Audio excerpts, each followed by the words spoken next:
मनोज जरांगेंचं उपोषण स्थगित, पडून राहून उपोषण करू शकत नाही जरांगेंची प्रतिक्रिया, तर संध्याकाळी उपोषण सोडणार असल्याची जरांगेंची माहिती। नांदेडमध्ये आरक्षणाच्या मागणीसाठी मराठा समाज आक्रमक, आंदोलकांनी अर्धापूर परभणी रस्ता अडवल्यानं वाहतूक विस्कळीत। जालन्यातील वडीगोद्रीमध्ये लक्ष्मण हाके आणि नवनाथ वाघमारेंचं उपोषण सुरू, त्या पार्श्वभूमीवर ओबीसी समाज आक्रमक सरकारकडून उपोषणाची दखल घेत जात नसल्याचा आरोप, आंदोलकांकडून रास्ता रोको। ओबीसी उपोषणकर्ते नवनाथ वाघमारे पोलिसांवर भडकले, फौजफाटा असतानाही तरुण आंदोलन स्थळी कसे येतात? नवनाथ वाघमारे यांचा पोलिसांना सवाल, तर काल 4 तरुण हाके आणि वाघमारेंना मारण्याचा प्रयत्न केल्याची माहिती।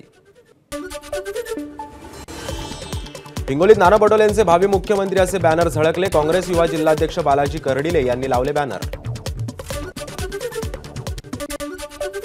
हिंगोलीचे आमदार संतोष बांगर पैसे वाटप असल्याचा ठाकरे गटाचा आरोप, प्रकरणाची चौकशी करण्याचीही केली मागणी। नवरात्रोत्सवाच्या आधीच तुळजाभवानीच्या मंचकी निद्रेला आजपासून सुरुवात, त्याआधी देवीची प्रक्षाळ पूजा पार, तर देवीला सकाळी आणि संध्याकाळी सुगंधी तेलाचा अभिषेक। छत्रपती संभाजीनगरच्या जायकवाडी धरणाचे 18 दरवाजे उघडले, धरणातून 9000 क्युसेकनं पाण्याचा विसर्ग सुरू।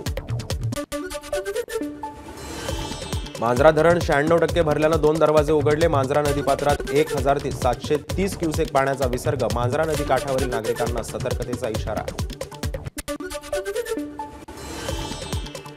ईडीकडून ज्ञानराधा मल्टीस्टेटची 95 कोटींची संपत्ती जप्त, जास्तीच्या व्याजाचं आमिष दाखवून ज्ञानराधा मल्टीस्टेटनं कोट्यवधी रुपयांची फसवणूक केल्याप्रकरणी गुन्हे दाखल। एबीपी माझा, उघडा डोळे बघा नीट।